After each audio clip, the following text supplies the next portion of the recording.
আসসালামু আলাইকুম। আজকের বিষয়বস্তু হলো ইসলামিক স্কলার, ইসলামিক বক্তা, ইসলাম প্রচারক। পৃথিবীতে, সারা পৃথিবীতে যার নাম সবাই চেনে, সবাই জানে তাকে, এবং তার অনুসারী, তার ভক্ত সারা পৃথিবীতে আছে। সে আপনার বাংলাদেশ থেকে শুরু করে নিয়ে আপনার সারা পৃথিবী তার ভক্ত। এই বিষয় নিয়ে কথা বলবো, সেটা আমাদের সবার পরিচিত, সবার জানা এবং সবার যে প্রিয় একজন লোক, সে হলো doctor Zakir Naik. Doctor Zakir Naik peace টিভির আপনার চেয়ারম্যান বলেন, পিস টিভির যে আপনার মেইন স্যাটেলাইটের মালিক ডক্টর জাকির নায়েক। এটা যদিও ভারতে, কিন্তু সারা পৃথিবীতেই বিভিন্ন ভাষায়, বিভিন্ন দেশে এই পিস টিভি চালু ছিল। বাংলাদেশেও 2011 সালে পিস টিভির সম্প্রসারণ শুরু হয় এবং বাংলাদেশের লক্ষ কোটি মুসলমান মানুষের, হিন্দু ভাইদের, খ্রিস্টান ভাইদের অন্তর জায়গা করে নেয় এই পিস টিভি। তো এই পিস টিভি নিয়ে আমাদের ইসলামের যারা বক্তা, আলেম, অনেক শিক্ষক, মাদ্রাসার, তাদের অনেক বিষয় নিয়ে তাদের সাথে মতনৈক্য আছে। এটা থাকবে স্বাভাবিক। ইসলামের এই পৃথিবীতে, সারা পৃথিবীতে ইসলাম নিয়ে আলেমদের ভিতরে, হুজুরদের ভিতরে, মানুষের ভিতরে মতনৈক্য থাকবেই। পৃথিবীর কোন দেশেই এমন কেউ নাই যে সঠিক ভাবে যে বলছে যে ইসলাম, ওনার ইসলামটাই সঠিক আছে। সারা পৃথিবীতেই এটা সাহাবীদের সময় থেকে ইসলাম নিয়ে তর্ক বিতর্ক চলছে, আর এটা পৃথিবীর কিয়ামত, শুরু থেকে কিয়ামত পর্যন্ত এটা চলবেই। এখন বিষয়বস্তু হলো যে ডক্টর জাকির নায়েক নিয়ে কেন আলোচনা হলো এই মুহূর্তে। দেখেন, ডক্টর জাকির নায়েক পিস টিভির মাধ্যমে সারা পৃথিবীতে ইসলামের আলো ছড়িয়ে দিয়েছে। এই পিস টিভির মাধ্যমে ডক্টর জাকির নায়েক যে আলো ছড়িয়ে দিয়েছে ইসলামের, এইটা আর কোনো ব্যক্তি বা কোনো মানুষ পারে নাই, যেটা ডক্টর জাকির নায়েক পারছে। আর এটা তার কাছে একমাত্র সব মানে আপনার পসিবল হয়েছে এই জন্যই যে ডক্টর জাকির নায়েক অনেক মেধাবী, অনেক ট্যালেন্ট, যা অন্য মানুষ তার কাছে পারতো না। এখন ডক্টর জাকির নায়েক ইংলিশে অনেক বেশি পারদর্শী ছিল। ডক্টর জাকির নায়েকের ইংলিশের ভাষা এত সুন্দর, উনি ইংলিশটা এত গুছিয়ে বলতে পারতো, যার মাধ্যমে ইহুদি থেকে খ্রিস্টান সারা পৃথিবীতেই বিভিন্ন ধর্মের মানুষ, দেখেন একটা জিনিস, সারা পৃথিবীতে কিন্তু ইসলামী আপনার ইংলিশটা অনেক বেশি গ্রহণযোগ্যতা, অনেক বেশি আপনার মানে বেশিরভাগ মানুষ ইংলিশটাকে প্রাধান্য দেয়, ইংলিশ সম্পর্কে জানে।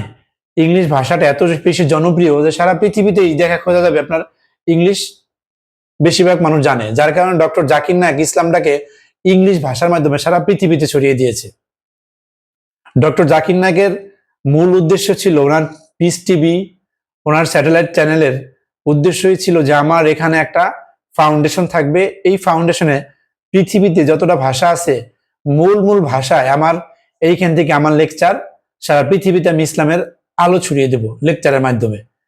কিন্তু সফল হয়েছিল, কিন্তু হঠাৎ ভারতের উগ্রবাদী সরকার, এই মোদী সরকারই ছিল তখন, উগ্রবাদী সরকার দেখলো যে ডক্টর জাকির নায়েকের লেকচারে লক্ষ লক্ষ লোক হয় এবং এত মানুষ হয়। আমি ডক্টর জাকির নায়েকের মুখেই শুনছি একটা লেকচার 11 লক্ষ মানুষ হয়েছে একটা লেকচারে।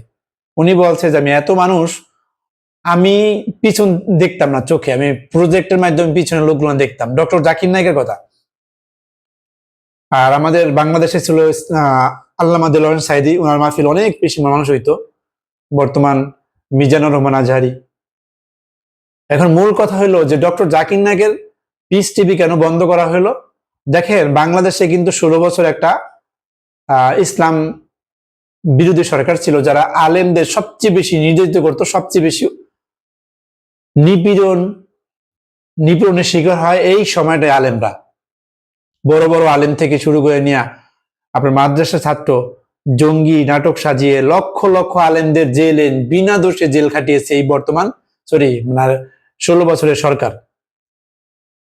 আমাদের বাংলাদেশেও 2011 সালে পিস টিভির যাত্রা শুরু হয়েছিল এবং এই পিস টিভির মাধ্যমে অগণিত মানুষ ইসলামের সঠিক কথা জানতে পেরেছিল। এখানে শুধু ডক্টর জাকির নায়েক একাই ভাষণ দেন নাই বা লেকচার দেন নাই, বক্তৃতা দেন নাই। তার মাধ্যমে অনেক আলেম ছিল, তারা এই পিস টিভিতে আলোচনা করতো, ইসলামিক আলোচনা করত। এখন ব্যাপার হইলো 2024 সালে 2016 সালে হোলি আর্টিজান হামলা হলো গুলশানের। আবার বলি 2016 সালে হোলি আর্টিজান গুলশান 1-2 মাঝে এটা একটা বেকারি রেস্টুরেন্ট, ওখানে হামলা হইলো। ওখানে অনেক ফরেনার ছিল এবং তাদেরকে নৃশংসভাবে হত্যা করা হইলো। এবং এই ইস্যু খুঁজা ওখানে কোনো মাদ্রাসার ছাত্র ছিল না বা মাদ্রাসা কোনো হুজুরও ছিল না এই হামলার সাথে জড়িত। ওখানে জড়িত যারা ছিল সবাই প্রাইভেট ভার্সিটির স্টুডেন্ট এবং অভিজাত ফ্যামিলির। তো অভিজাত ফ্যামিলির ছাত্ররা ওখানে হামলা করলো। ওই হামলার প্রেক্ষাপট ছিল যে ওখানে অনেকেই বলতো যে এই তোমরা এখানে বিধর্মীরা এখানে কেন আসছো, এরকম জিজ্ঞেস করে করে অনেক হত্যা করছে। প্রায় 24 জন লোকের মতন হত্যা করা হইলো এবং নৃশংস হত্যাকাণ্ড ঘটিয়েছে ওখানে। এই হত্যাকাণ্ডের সাথে নাকি যারা জড়িত ছিল তাদের মধ্যে একজন ছিল ডক্টর জাকির নায়েকের লেকচার শুনতো কন্টিনিউ, এবং এই লেকচারের মাধ্যমে এই হত্যাকাণ্ড জঙ্গি তৎপরতা ঘটানোর মানে উৎসাহ পাইছে। মানে ডক্টর জাকির নায়েকের ভাষণ লেকচার শুনে উনি এই জঙ্গি হামলার প্রতি উদ্বুদ্ধ হয়েছে এই ছেলেরা, যার কারণে ভারত সরকার কি করলো, গোয়েন্দা তৎপরতা চালাইলো এবং বললো যে ডক্টর জাকির নায়েকের ভাষণের ভিতর জঙ্গি উস্কানি পাওয়া গেছে, তাই পিস টিভি বন্ধ করে দিল এবং ডক্টর জাকির নায়েকের সব রকমের কার্যকারিতা বন্ধ করে দিল এবং তার অফিসও বন্ধ করে দিল। এটা হলো আপনার ইন্ডিয়াতে, বোম্বে। বাংলাদেশ সরকার কি করলো, সাথে সাথে ডক্টর জাকির নায়েকের পিস টিভি বন্ধ করে দিল। মোদী সরকার বলার সাথে সাথে, আমার মনে হয় তখনও ভারত বন্ধ করে নাই, অথচ মোদী সরকার বলার সাথে বাংলাদেশ বন্ধ হয়েছে। মোদী সরকার বলতে না বলতে বাংলাদেশ সরকার বন্ধ করে দিয়েছে। এর মানে কি, মোদী সরকার খুশি। মোদী সরকারকে খুশি করার জন্য বাংলাদেশ সরকার আলেমদের প্রতি যেই পরিমাণ নির্যাতন করছে এটা ভোলার মতন নয়। কিন্তু ডক্টর জাকির নায়েকের যখন পিস টিভি বন্ধ করে দিল, তখন বাংলাদেশে কোনো আলেম এই নিয়ে কোনো কথা বলে নাই। বাংলাদেশের লক্ষ লক্ষ আলেম ছিল যারা পিস টিভি বন্ধ করা নিয়ে কোনো কথা বলে না, উল্টারো ডক্টর জাকির নায়েককে কাফের, ডক্টর জাকির নায়েক ইহুদিদের দালাল, এইভাবে তাকে মানুষের ভিতরে উদ্বুদ্ধ করছে। এবং এই যখন তারা এই ডক্টর জাকির নায়েকের বদনাম বলতো, হাজার হাজার লোক ছিল তাদের মাধ্যমে বলতো ডক্টর জাকির নায়েক কাফের, ডক্টর জাকির নায়েকের বক্তব্য শোনা যাবে না, সে ইহুদিদের দালাল। এখন দেখেন 2016 সালে ডক্টর জাকির নায়েকের পিস টিভি বন্ধ করে দিল, বাংলাদেশে আলেমরা খুশি এবং সবচেয়ে বেশি খুশি হলো মাজার পূজারী আর পীর পূজারীরা। পীর পূজারীদের পীর বন্ধ হয়ে যাবে, মাজার পূজারীদের মাজারে মাঝে ভণ্ডামি গান বাজনা বন্ধ হয়ে যাবে, যার কারণে বন্ধ করে দিল।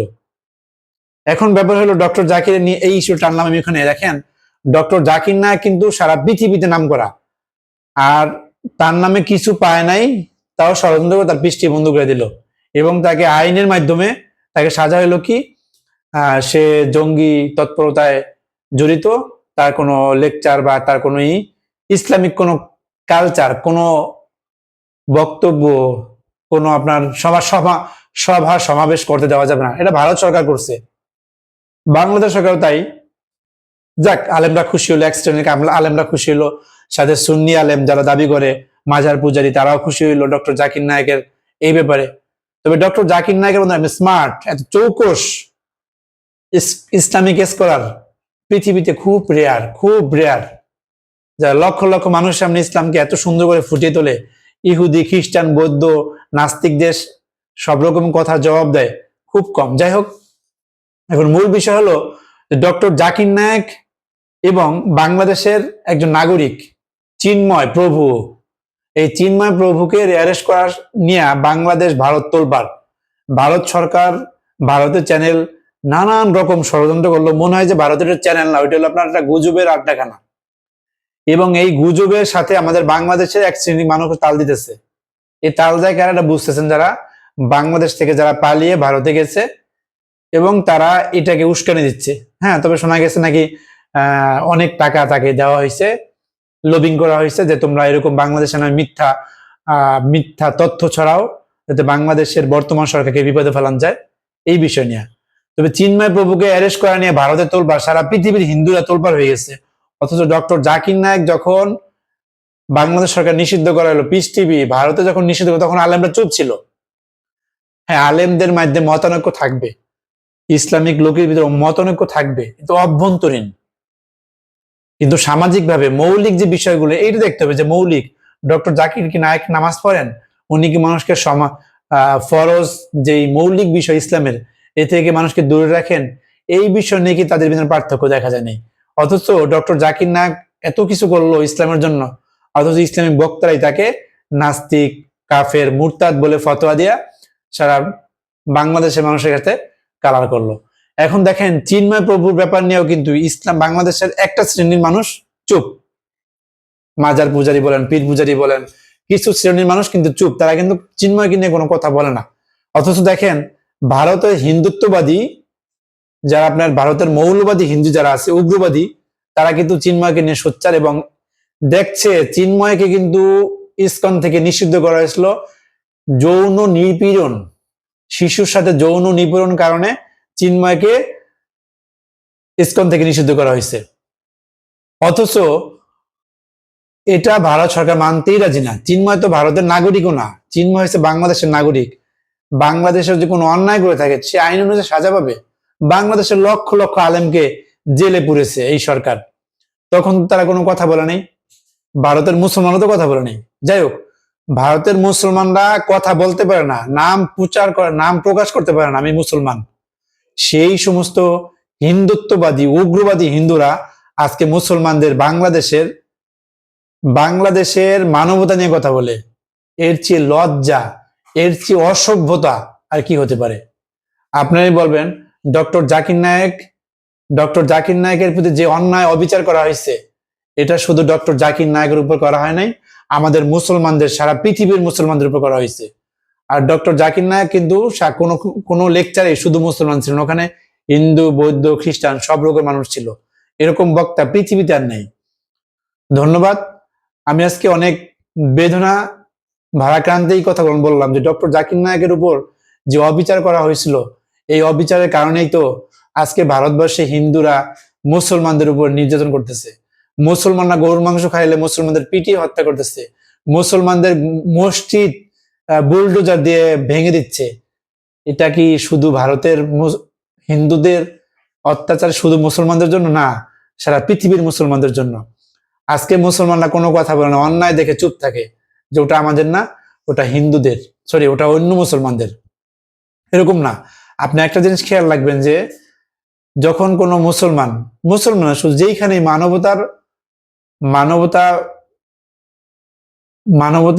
মানবতা অপরাধ হয় যেখানেই, সেখানেই প্রতিরোধ করতে হবে, সেটা হোক খ্রিস্টান, মুসলমান। আমরা ভারতের মতন উগ্রবাদী হিন্দুদের সমর্থন করি না। আমাদের এখানে হিন্দু, বৌদ্ধ, খ্রিস্টান, মুসলমান সবাই একসাথে বসবাস করে। আমরা সবার উপর দায়িত্বশীল। আমরা সবাইকে সম্মান করি, সবার প্রতি শ্রদ্ধাশীল, সবাইকে সম্মান করি, সবাইকে ভালোবাসি। হিন্দু, বৌদ্ধ, খ্রিস্টান সবাই আমরা একসাথে বসবাস করি। এটা ভারতের উগ্রবাদী আচরণ চলবে না, এটা ভারতের রাজনীতি চলবে না। ভারত কিন্তু, আপনাদের হিন্দু ভাইদের একটা কথা হলো, ভারত কিন্তু কখনোই হিন্দুদের জন্য মায়া কান্না করে না। ওরা কিন্তু ওদের রাজনীতিক চাল খাটিয়ে হিন্দুদের বিপদে ফেলায়, ওরা ক্ষমতার জন্য চালবাজি করতেছে। এটা আপনারা বুঝবেন এবং কাজ করবেন। আল্লাহ হাফেজ।